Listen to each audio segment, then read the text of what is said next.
तो ठीक है फ्रेंड, जानते हैं इवन इफ और इवन दो के बारे में। इवन इफ और इवन दो का हिंदी में मतलब होता है चाहे या भले ही। दोनों का मीन्स सेम है, इवन इफ और इवन दो का, चाहे या भले ही, लेकिन इनके यूज में अंतर होता है। ठीक है, इनके यूजेस में अंतर होता है, डिफरेंस होता है, तो वो मैं आपको बताऊंगा, वो क्लियर कर दूंगा। और इनका यूज किस प्रकार से होता है मैं बताऊं। दो वाक्य जो होते हैं एक दूसरे से संबंध रखते हैं और एक दूसरे के विपरीत बात होती है उसमें। जैसे वह आएगा भले ही वह थक गया हो, है ना। तो पहला वाक्य हो गया वह आएगा, दूसरा है भले ही वह थक गया हो। ठीक है, तो सबसे पहले हम इवन इफ के बारे में जानते हैं। इवन इफ सपोजिशन मतलब अनुमान लगाना या कल्पना करने के लिए। ठीक है, जैसे he will come even if he is tired, वह आएगा भले ही वह थक गया हो। तो यहाँ पर कल्पना की जा रही है या अनुमान लगाया जा रहा है कि वह थकने के बावजूद आ सकता है यहाँ पर। ठीक है,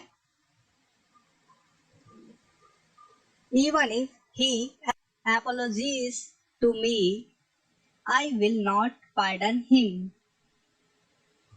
चाहे वह मुझसे माफी मांग ले, मैं उसे माफ नहीं करूंगा। ठीक है, यहाँ पर अनुमान लगाया जा रहा है कि मैं उसे माफ नहीं करूंगा, हो सकता है मैं कर भी दूं, तो ये कल्पना है, अनुमान है।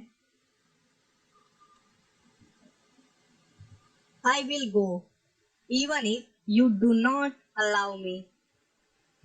मैं जाऊंगा भले ही आप मुझे अनुमति ना दे। तो यहाँ पर भी एक अनुमान लगाया जा रहा है कि मैं जाऊंगा भले ही आप मुझे जाने की आज्ञा ना दे। Even if he insults me, I will go to meet him। भले ही वह मुझे अपमानित करे, मैं उससे मिलने जाऊंगा, अनुमान है। Even if I drown, I will swim in the sea। भले ही मैं डूब जाऊं, मैं समुद्र में तैरूंगा। ठीक है, भले ही मैं डूब जाऊं, मैं समुद्र में तैरूंगा। Even if I drown, I will swim in the sea। अनुमान है यहाँ पर भी। ठीक है, I have to go even if it rains। मुझे जाना होगा भले ही बारिश हो, यहाँ पर भी अनुमान है। तो मैं आपको इसके बारे में बता दूं, I have to go. I have to go का मतलब यहाँ पर मुझे जाना होगा, और इसका मतलब होता है मुझे जाना पड़ेगा, मुझे जाना है। ठीक है, इसके ये तीनों रूप होते हैं आई हैव टू गो का। मुझे जाना है, मुझे जाना पड़ेगा, मुझे जाना होगा। ठीक है,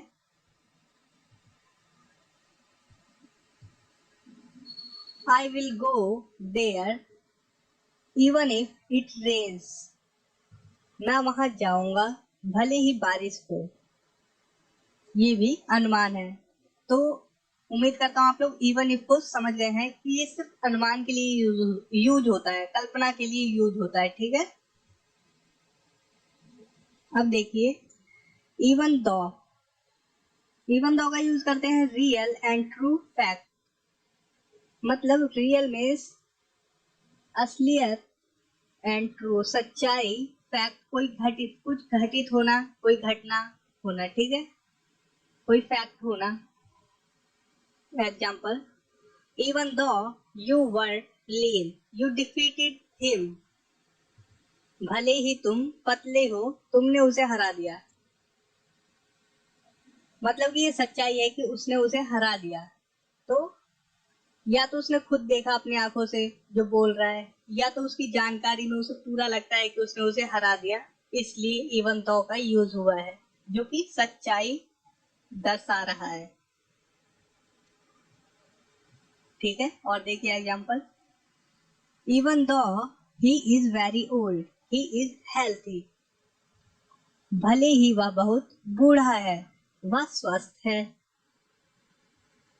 तो वह कितना भी बूढ़ा है, जो ये वाक्य बोल रहा है कि भले ही वह कितना बूढ़ा है वह स्वस्थ है, वो जानता है कि वह स्वस्थ है, या तो उसने खुद देखा है या वो उसके बारे में जानता है। और ये सच है, तो वो बोल रहा है even though he is very old he is healthy. भले ही वह बहुत बूढ़ा है, वह स्वस्थ है। ठीक है। इवन दो का यूज वो रियलिटी और सच्चाई के लिए किया जाता है। ठीक है, ये याद रखिए हमेशा। Even though he is rich he has kind nature. भले ही वह अमीर हो, वह दयालु है। यहाँ पर भी सच्चाई है, जो हकीकत है वो है।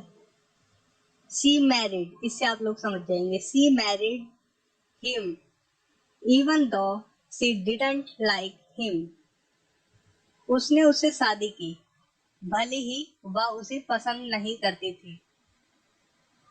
तो वो उससे शादी कर चुकी है, जो कि सच्चाई है। अब वो उसे पसंद करे या ना करे, इससे कोई फर्क नहीं पड़ता। ठीक है, तो ये सच्चाई है, उसे बताने के लिए इवन दो का यूज करते हैं।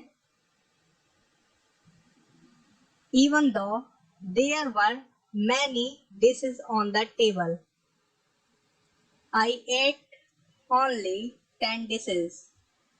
Sorry, I ate only 10 dishes.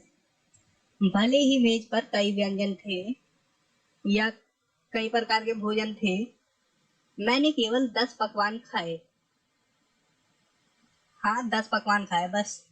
ठीक है, तो आप लोग समझ गए हैं कि मैंने 10 पकवान खाए मतलब मैं खा चुका था 10 पकवान। तो ये रियल है, ये असलियत है, ये सच है।